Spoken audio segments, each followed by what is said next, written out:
All right. Welcome, everybody who's live. We're now streaming from the multi-channel studio of Green Elephant, which is still a prototype. So feedback in the links in the chats below, in any of your chats, if you have any technicals with the sound. What we're streaming today about with Anu is about the family reunion in Denmark. And we had last July a beautiful gathering, which happens normally every 5 years in Denmark. And this time we went with all the post-COVID expectations and anxiety that people might be bringing to go there. And we're going to look at the actual family reunion, not just to show some examples of flow, but generally to sort of talk about how flow in general, the lens of flow, is going to be... I'm going to close this one here that's now interfering. This is the lens of flow. And flow is important because at work, this is what makes your meetings either feel boring, inefficient, or really enjoyable, energizing. And it's quite unusual today to have people saying, oh, I had this online meeting that was really energizing. Most people go off, oh, I'm so tired of online meetings. And that's often because of not managing the flow. So we're going to look at the periodic table. And specifically in the periodic table, we're going to unpack the lens of flow, which is right behind me. And we're going to look at the following elements: flow itself, measuring flow. We're going to talk about motivation, challenge, skill, perception of skill, and feedback a little bit at the end as well on because Anu, as an event organizer, might even have some conscious feedback for the family committee of the next reunion. So that's going to be for today. We're going to take a little trip to Denmark. And going down to what they call the Scout Hut in a beautiful forest near Silkeborg. And flow, we're going to be using this picture for analyzing how actually flow works. So before we jump in, Anu, why do you think flow is actually important in the business context? Because now we're talking about family, and some people are joining here from the business world. How do you think flow is important from the family context to the business context? Well, I think it's the same in both ways, because if we're looking for optimal experiences for any human-to-human interaction, and here if we talk about flow as a communication flow, then if we just basically just how well you want to interact with other people. Despite the circumstances or the surroundings, that is it with your neighbors, or is it with strangers on the street, or is it with your colleagues at work? So why not? There seems to be this interesting idea that most people don't even think of flow as being something that you can achieve. There's this idea that, it just has to be boring or difficult or challenging. Yeah. But from the gaming world, you can actually look at how to design the flow of any interaction, including a family gathering. So let's jump in and have a look at this particular event. Did we have flow? Type of experiences in that event? How did it go? So the family bubble. Let's go into... I think we need to unpack flow in terms of a particular situation. Okay, so we're gonna take snapshots of different situations. This is the very first day that we arrived, and you can see our little red car there. There is the Scout Hut with the steps going up, and just as we arrive, the boot is open. That's the scene. I'm unpacking the car. I'm walking over with one of the tents to the forest, and my father is with Anu, and suddenly a guy walks up the path, apparently the neighbor. What happens, Anu? Yeah, that was really interesting, because the energy of this dude was aggressive, almost violent. So he comes there and starts speaking Danish to us. And of course, I don't understand a word. My Swedish is bad enough, let alone me understanding Danish. And he almost shouting and tries to sort of chase us away, that what are you doing here? And we're trying to explain that we're just, we rented this place and we're here, and we're here for a week. And his face went first white and then red when he realized, oh my God, these are going to stay here for a week. And literally we hadn't yet done anything. We just walked in, and he was like a guard dog. So we just sort of tried to explain, and it literally, in the very second I stepped out of the car, it put my flow in the anxiety zone immediately with communication. So let's unpack the flow. Let's go through this in one Well, you started with the feeling, which Yeah. is interesting because it's kind of like the whole how it feels is usually the first thing we notice. So if we look at flow from the point of view of feelings, what I drew here in the background is like just a playful map taken from Mihaly Csikszentmihalyi. Oh, Oh, by the way, I've learned how to say his name now.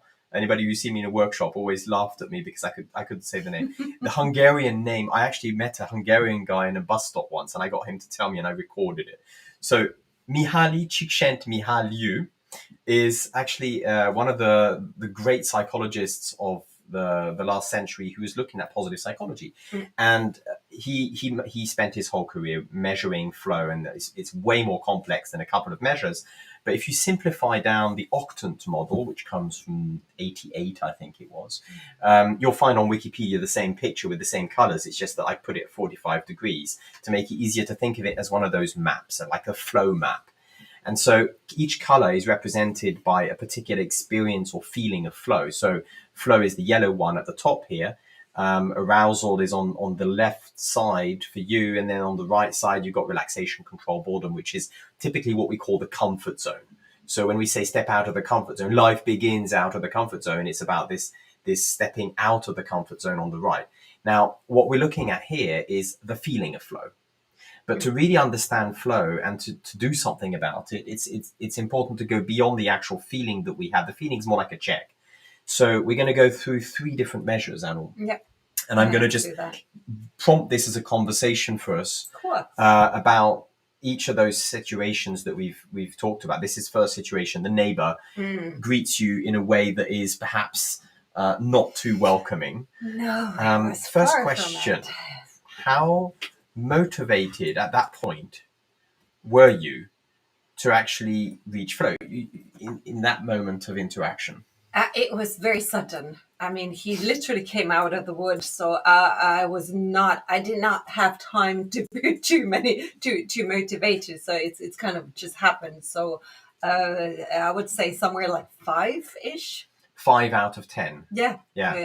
Because and plus the energy immediately he walked in very angrily.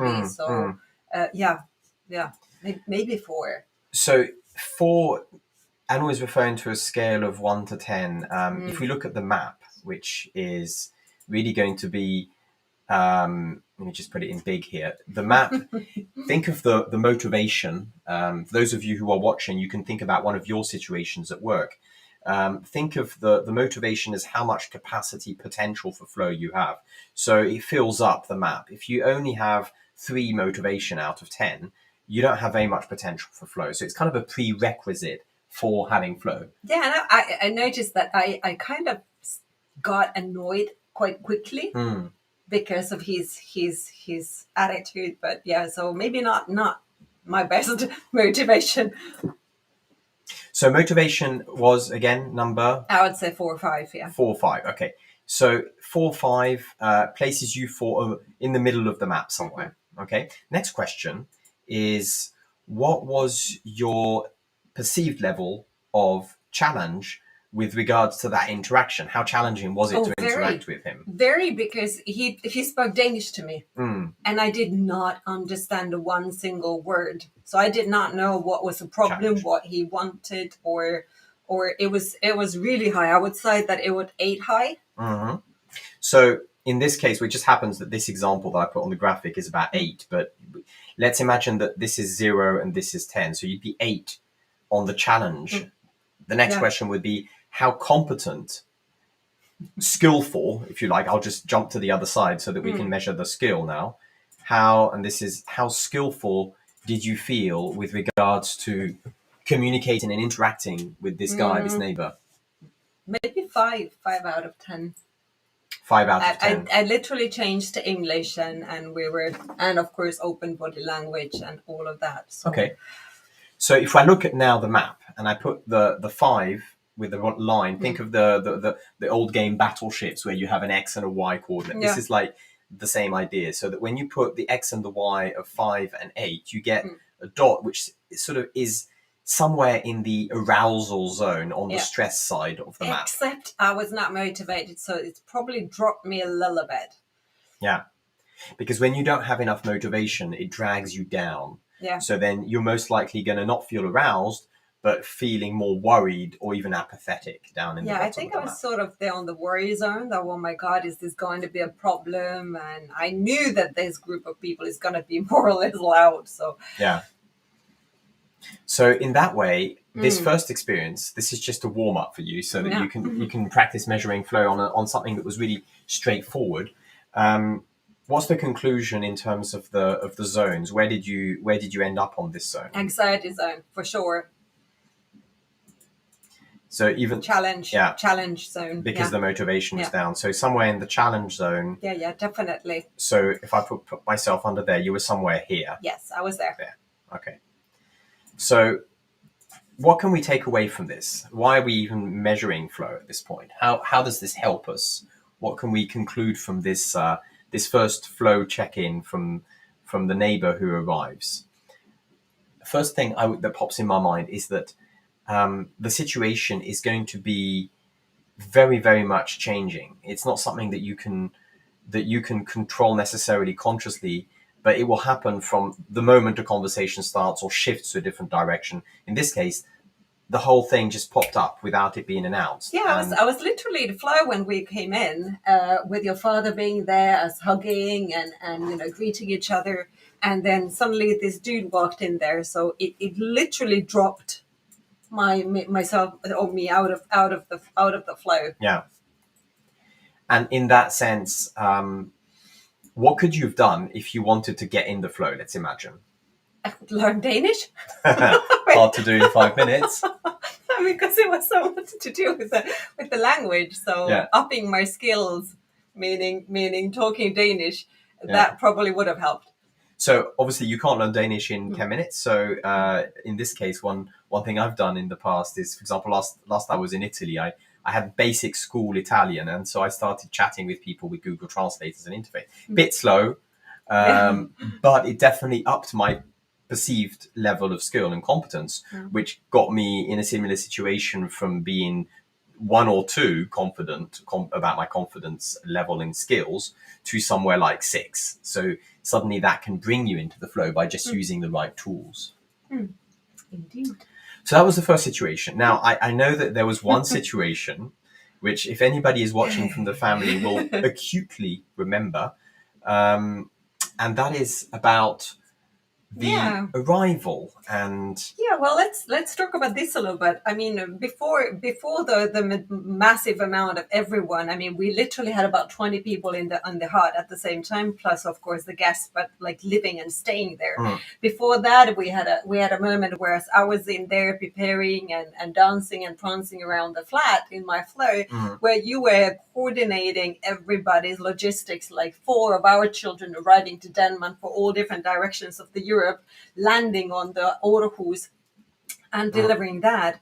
And then eventually once we got them in the house, then all the other family members start joining. Yeah. And the next day, what did we find out? If we simplify, because there was a few things in between, but let's say after we got all the people gathered into that place, hugging and loving each other, not seeing each other for 5 years or ever. And it's a scout hut, so it's basic comforts, shared dorms, people sleeping in a room of 5 people, sitting tightly on the couches, one big bathroom with multiple showers and no washing machine, and a very simple kitchen which does the job. And what was it, about 24 people at that point arrived, and all are hugging.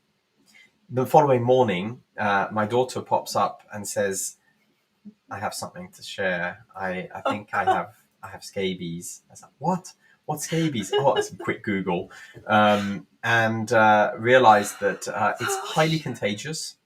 It's not very dangerous, but it requires the whole of the gathering that has come in close contact with her to wash their clothes, wash their bedding, change their clothes, and buy a special cream and place it all over, and then wash again the clothes that were worn while you were wearing that special cream. It was an utter mess. Like literally, I remember when we were just having a wonderful sort of, everybody was in that patio. We were packed into the couches side by side, snuggling there. And then Esther walks in with a very serious face, and then he says, how do we What address this? now?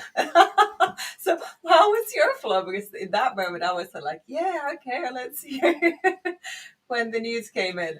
Well, like I'm usually okay with crisis. I usually take very cold-headed decisions, and it's usually not a big deal for me. But I think for me, the real interesting part to debrief with Flo is how did we then tackle the whole collective aspect? Because when I found out, we didn't explain that to everybody. It was just my daughter, my son, and I, and we were about to go to town. So I quickly went to town, got my uncle to give me the address of the hospital. We went there, we got a doctor, and after a few hours, we got the proper medical opinion and recommendations about what to do. And at that point, I was more clear about what we could do, because before that, my flow was utter, like, I have no idea what to do, because I wasn't sure what it meant in terms of what to do about it. So Quarantine. is it quarantine? Is it how much is it, going to spread and so on? So what we did is that, like, the first thing I did is I lowered the challenge by asking my son to take part of the logistics.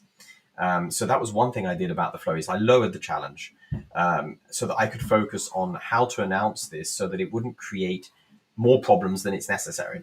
So in that room up there where the lights were on, I walked in and gathered everybody who was there, and I made an announcement, used a bit of green first sentence with an accusation audit, for those of you who know green empathy, and then basically said, look, we have a situation and we have a choice of how we can react. And what was beautiful is that the level of challenge that just went up, literally, because the chaos brought a huge challenge level.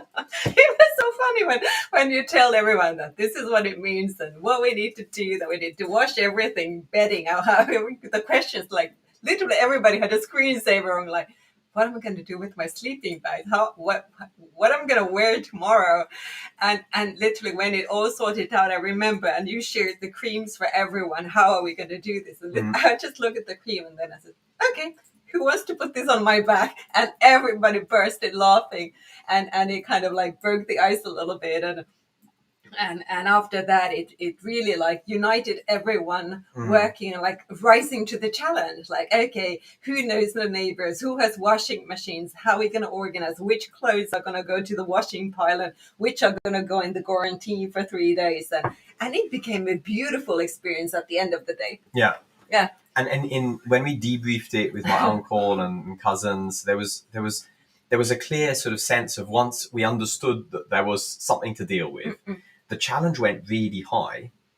And then what happened on the skills is that as more people started to get into problem solving mode as opposed to panic and what do I do mode, so the perceived collective skills went up. And I don't know about the other people's flow experience, obviously, but from my point of view, I actually got into the flow after a while, because the competence, when I started to notice that everybody was doing something about it, that and nobody got upset. Yeah, nobody was going into like ranting mode. So we had one going to the neighbor to ask for a washing machine.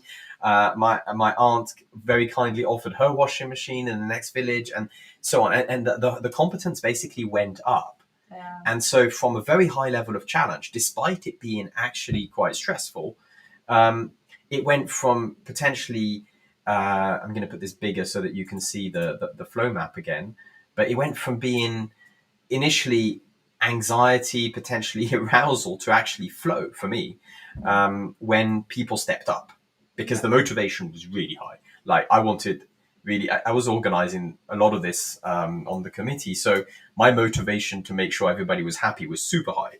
So I had the potential for flow, and actually got into the flow, even though it was a bit of an adventure. It actually was probably one of the most flowing parts of the whole event, and the one that we're having most memories for sure and loves. and so in terms of what can we take away from that, I think one is that you could really I mean, I mentioned it's not necessarily the same for me as it is for others. So I might have been in the flow. If I were to ask my daughter, she probably wasn't. How about you, Anu? Where was your flow in that particular? I was sort of I think I was sort of in that sort of lower part of flow, close to control, Mm. sort of where it could quickly lead into sort of into the control or into the anxiety, depending if something would have pushed something, something would have happened that Yeah. someone started criticizing, or so it was right there, but on the sort of, I would say, that side. So the top, slightly on the Yeah, comfort zone, yeah. not quite in the flow zone. Yeah, Yeah, it'd be interesting to control see zone, if any of the family are watching right now, Toka or Mikkel or anybody.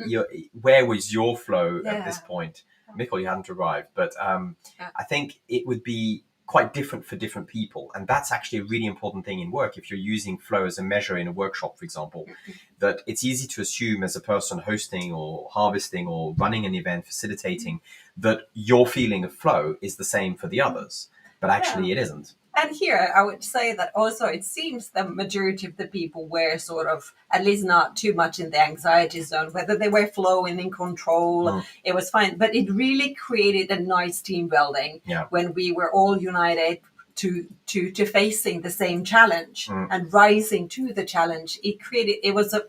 I don't think we could have bonded with the family, for example, with whom me and my daughters met the first time. With this, it was something that people then talked about. We joked about it later on, and it became kind of like a thing. And it kind of, I think, the other takeaway from this is that if something happens collectively, like in this case, it just happened that there was chaos that emerged. Everybody's sharing into that same event. That event has a potential for collective flow, and in this way, it became a team building. It did. It did. Quite a real team building. That you create a common challenge for everybody to unite around, and it worked. But it could have also backfired and been an utter, negative chaos, which creates dysfunctional conflicts. In this case, we were really lucky. Probably a lot to do with the presence and the attitude of the people involved. What else? What else do we have as situations? What happened then? Slightly more peaceful. We went to an incredible lake called Slønse, with beautiful picnic. We went on boats. We arrived there. Different teams arrived by car, by foot, by boat, by kayak, and the event was really just a picnic by the lake. And as we had done the walk by the lake, around the lake the day before, so me and my daughters, and Esther, your cousin, we were just basically just dozing on the picnic blanket, and the other family members. That was the day when more people were coming in with small children playing around, talking Danish, and we kind of didn't want to intervene, and the language barrier was there, so we have it our own little resting in the picnic, and I was absolutely relaxed, sometimes even a little bit bored, but that's sort of good boredom where you can sort of lie in the sun and listen to everything sort of happening to, but that sort of created boredom, so it was wonderful. So that's sort of the comfort zone over there, the green zone, where you're either in control, relaxation, or even boredom if there's not enough challenge. I had zero responsibility, nothing I had to do if I didn't want to. I was literally just stretching on and dozing off. Yeah. So in this case, you were in the comfort zone. Absolutely. Okay.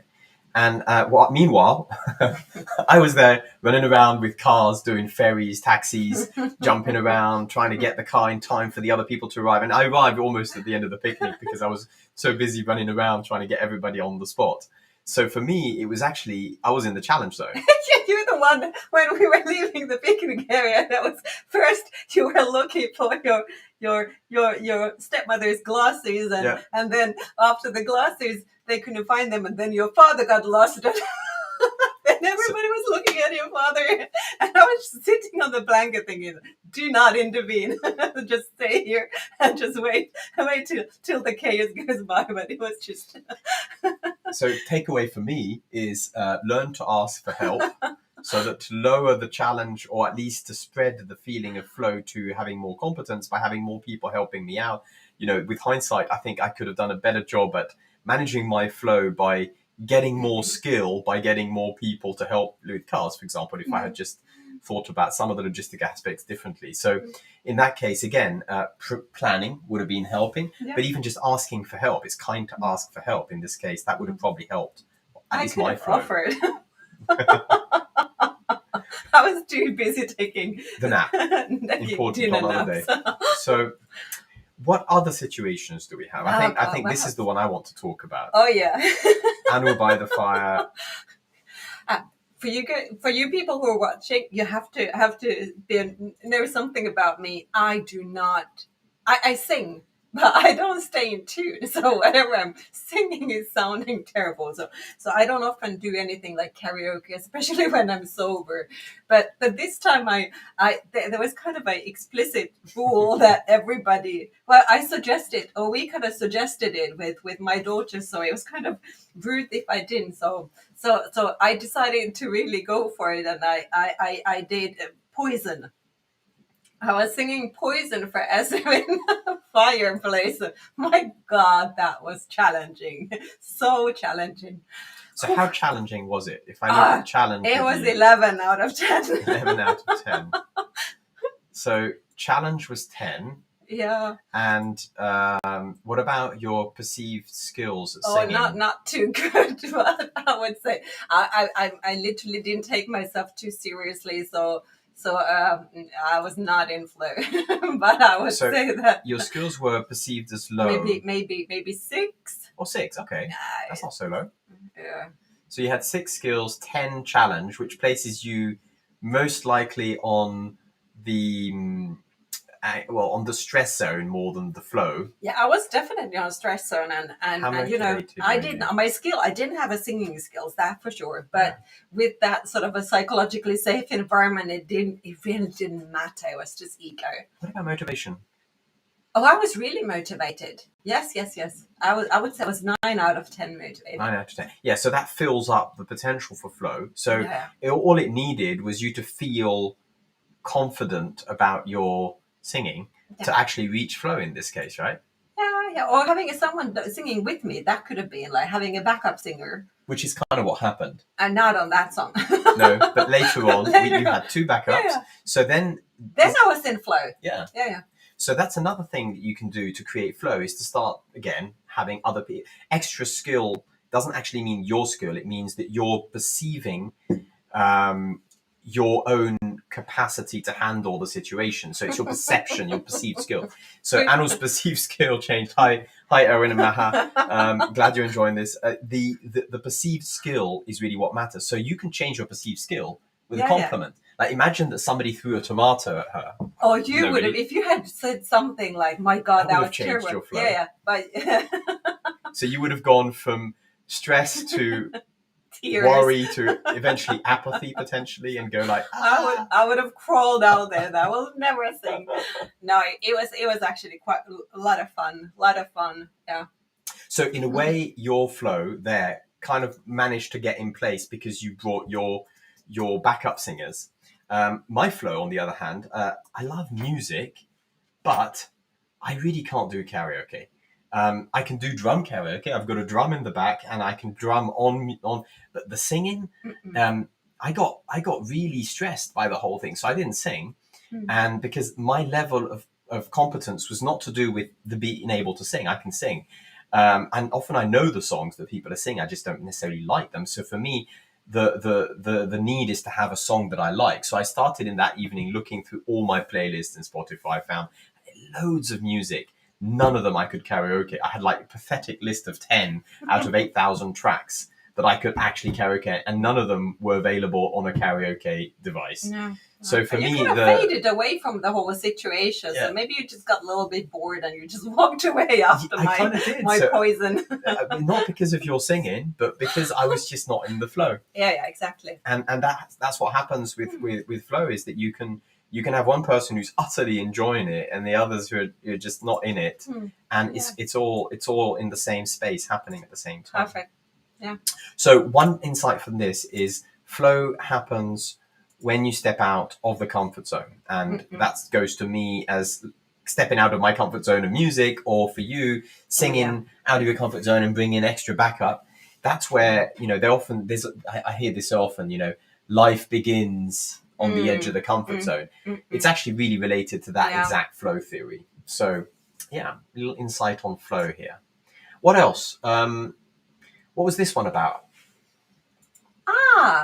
Yeah, this was really interesting. Yeah, your uncle is he trains Aikido, and he was really kind to do us quite a few of these Aikido lessons, and they were really nice. Yeah. So in this way, what's happening here is that they're not about to fight. They're all learning to handle wooden swords, which are practice Aikido swords. And my uncle Toka is actually doing a introduction to the philosophy of Peace. the peace practice Mm-mm. behind it. So it's a peaceful Yeah. martial art where you learn to focus within, and that whole experiment, if you like, was really an invitation for us to jump into our own flow. And obviously, different people in that group above would have had a very different flow of the exact same event. Mm. Maha, that was actually in July, the reunion, and it was in Denmark. So what could we do about like looking at the flow in terms of level of motivation for this animal? Oh, I was really motivated. It was wonderful. Toke is such a beautiful person, and doing that with the people, and yeah, it was really I was 10 out of 10 motivated. Yeah. So you had a big potential for flow. Yeah. What about your level of challenge? Oh, it wasn't too challenging. I mean, I could have. I think I was. I could have been challenged even more, move faster. So how much would it be on a scale of 1 to 10 if we put it on the flow map? I think it's like 4 out of 10 challenging. 4 out of 10. Okay. So somewhere just near the middle In the or middle to the of the bottom. island, yeah. Okay. What about in terms of competence perceived or your skill? I think I handled it quickly, so I would say 9 out of 10. So you felt quite competent Yeah. about what you were Yeah. Because doing. it was basics. It Yeah. was really basics. So then you were higher on your perceived competence than on your level of challenge. Absolutely. So in theory, that should place you somewhere in the comfort zone in control, relaxation, or even boredom. How did it actually feel? Yeah. I think that's it, and that of course changed when I was sort of standing there and letting the other person doing the practice or doing the practice myself. So it was shifting on that area. Yeah. Yeah. So then the feeling matched that area where your scores were. Notice what I'm doing for those of you watching and you want to use that to measure your flow in a meeting, for example, if you're doing a creative workshop, is that it's really interesting to look at how the feeling is adjusted or not to the scores. If you do the scores rationally, how challenging 1 to 10, how competent 1 to 10, how motivated 1 to 10, and then you look at where you land on the map rationally and you compare it to the actual emotional experience, the feeling. And when you look at those two, when they're not aligned, that's usually where there's something interesting that you can do to hack your flow. So it's worth really doing not just the feeling evaluation because it's very easy to think, okay, I'm feeling anxious, I'm feeling worried or bored or whatever. That's the first thing that pops usually into our mind. But then having a quick pass on scores of 1x and 1y to see where you land on the map and seeing how they're different. If there's any questions about that in a particular case that you have, just jump in with the chat, Maha. But what I got in the flow for me, it was very different than for you. Because where I'm very slow with learning movements. If I go to a dance class, I need 10 times more reps than anybody else in the class to be able to learn that muscle movement. I just got a slow sense of learning for kinesthetic sense. And so here, even though he was taking his time to show us, I would have to do way more practice than the others. So my level of challenge was really high. My level of perceived competence was low because I knew that I was slow with that sense. So it placed me, rather than in the control and comfort, relaxation zone, I was slightly on the arousal, anxiety zone. And I just relaxed into it because it doesn't matter. And I enjoyed it. But even though it's exactly the same group of people with the same teaching method and the same setup, very different experiences of flow. So what I could do about the flow in this case would be that I would take more time, and that would increase my perceived skill because then I feel more competent. Or video it. I could film it. That's what I do in dance classes. I film the thing, and then I can rewatch and practice, and that gives me a feeling of competence. So that's something you can also do is change your level of competence by adding tools, replays, taking notes if you're a harvester. Let's do another one. I think this one is a story that starts like we had a whole reunion, and of course we're jumping forward on a timeline here, but after the actual self-organizing reunion, which was on the Saturday night, everybody making a dinner together, we had a beautiful roast Cheers. and people helping out, doing the food together.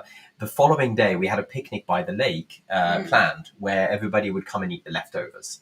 Now, what happened was that there was, before that, what we called the closing circle of the family reunion by the lake.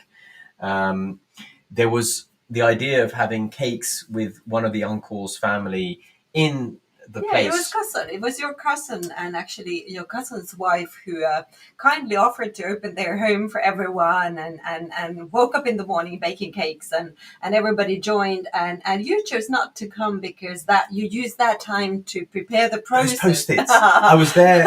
You know, I'm a host, right? So I'm Yeah, always yeah. like preparing my processes, Yeah, my plus you're chaotic. not into cake that much, so it was good moment for you, Well, and my belly isn't. Yeah. and the original idea was that after the cakes we would come back to the hut, the scout hut. And I was ready for everybody to arrive. I had my Yeah. post-its ready. The There was space just was this one clean. thing, that the weather was so beautiful. We were by this gorgeous lake, and it was sunny, and the water was warm, so people was just, the kids were playing on the shore, and it literally looked that there's no way the people who were sort of co-hosting with you, that we could rally all of these people into the cars. So I get a phone call. I get a phone call from Toka saying, "Look, Like what, 5 minutes before or 20 no, minutes it was before? about half an hour. Half an hour before. Look, you know, under what circumstances would you be willing to sort of change your plan and come down, because nobody really wants to go back up to the scout hut. They're all by the lake having a great time enjoying the sun. Could we now move the whole thing down?" And I'm like, "Okay, yes, can do."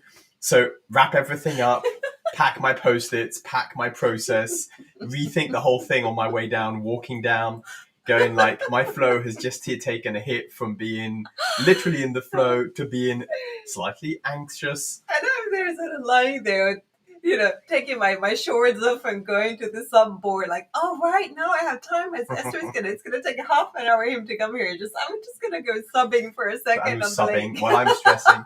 And so Anu's in the control zone. I'm in the anxiety zone. I walk down to the lake, and what you can see above in the picture there is the beautiful nature by it. It was a really gorgeous place, and so it made a lot of sense to go down to the lake naturally, so that everybody could just sit there and enjoy the sun.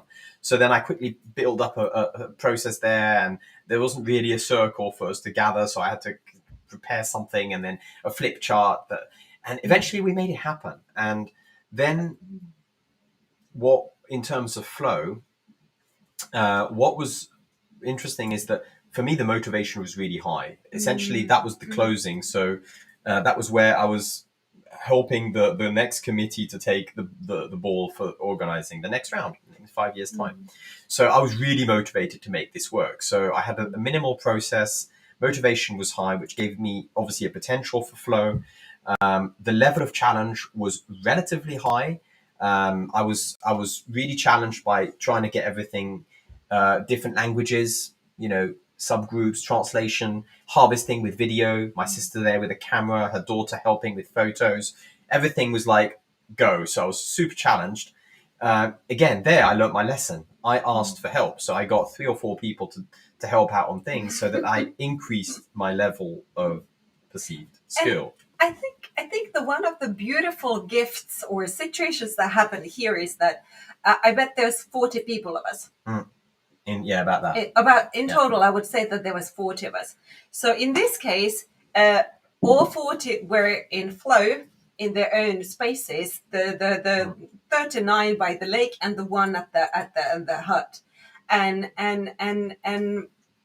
in that moment, we made the choice, and you gave us the gift of sacrificing your flow on the benefit for the others, and that created a better group flow, even though it meant that there was a moment where you were not in the flow, but that afforded the flow for everyone else, because I would say 75% of the people wouldn't have joined the hut if we had moved. Yeah. So that was a gift. That was a massive gift.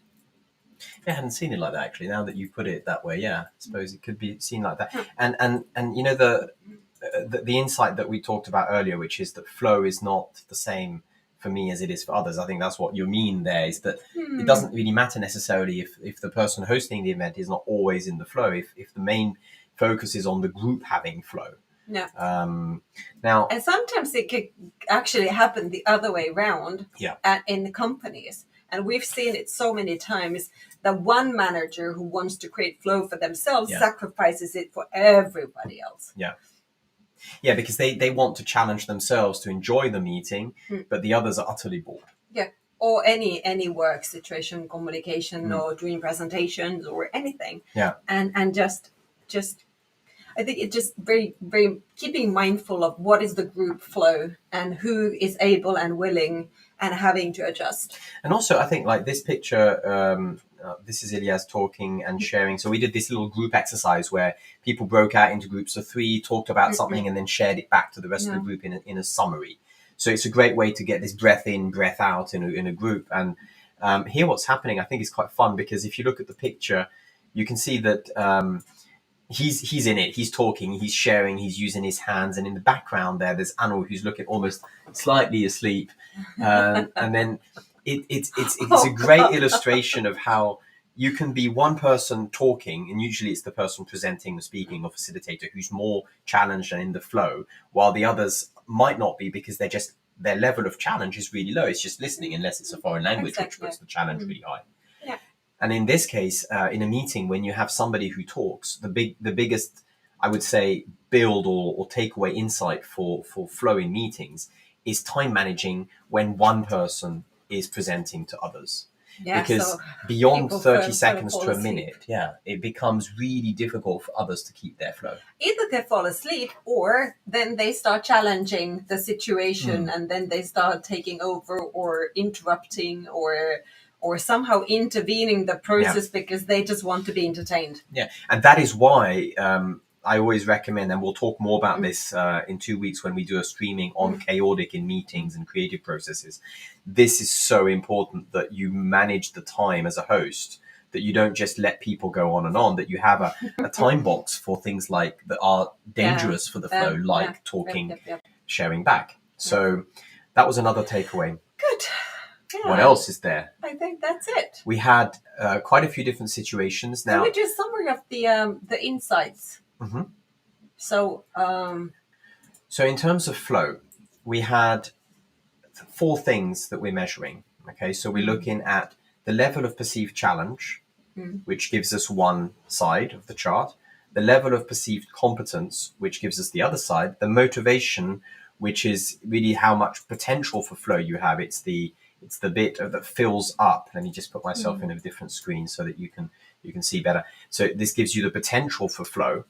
And then there's the actual feeling of flow that you have, which can be one of these words typically that places you on the map. And you can see the difference between the rational score and the emotions, and you'll start to see if you're aligning them or not. And that puts you in a particular place on the map, which would be either the flow zone, which is the top, either the challenge zone or the stress zone, I sometimes call it, and the slow death zone is where you really don't want to spend too much time there, otherwise you really disengage from the communication, the relation, or the environment in which you're in. And the comfort zone is where most people spend their time, particularly when it comes to communication.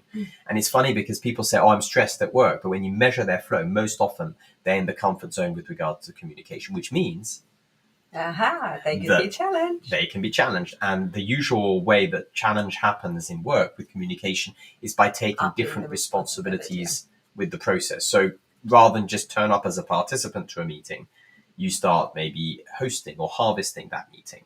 And suddenly that ups your challenge, and it brings flow to very many people that way. So that's my favorite hack with flow, is be aware of where you really are, because then you can do something about it and not be either breaking other people's flow or making your life miserable and tiring by adapting what you do with your skills, your tools, and how you engage with others. And I'll talk more about this in the chaotic streams that we do coming up next month. You can do that with the role you take. Participant is different level of challenge than doing, for example, a hosting or harvesting or even a stewardship of a particular online interaction or face-to-face interaction. So Indeed. any questions in the chat? Welcome to take any questions about this. If you want to adapt this thinking to quick check-ins in your workplaces, if you're in a startup, some of you I know are in startups, or if you're in design and innovation teams where you're constantly needing to keep the flow for your productivity and creativity to come out.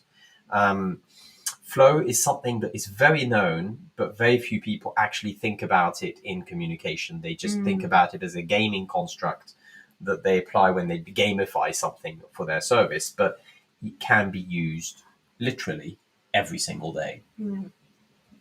Was there anything else, Anul, from this family reunion? Because now, one little thing, I was going to tease you with this, because you are an event organizer. And as an event organizer, it'd be nice for the next committee. I know some people are going to watch this from the family and they're going to go like, how are we going to do it next time? Oops, I'm messing up the green one. what would be your, okay, conscious feedback goes like this. I am, on behalf of the next family committee, asking you for any form of green feedback, which would be praise or things that worked well, blue feedback, which is your expert opinion as an event organizer, or your advice also as an event organizer. Well, let's start with the green. I think in this was my first family reunion. So based on what I've heard and the stories that being told, it seems that the organizing committee was lowering the challenge for the collective and outsourcing a little bit of things like dinners and foods and stuff. And I think that created flow for the whole community. And I think that was amazing learning from the previous years.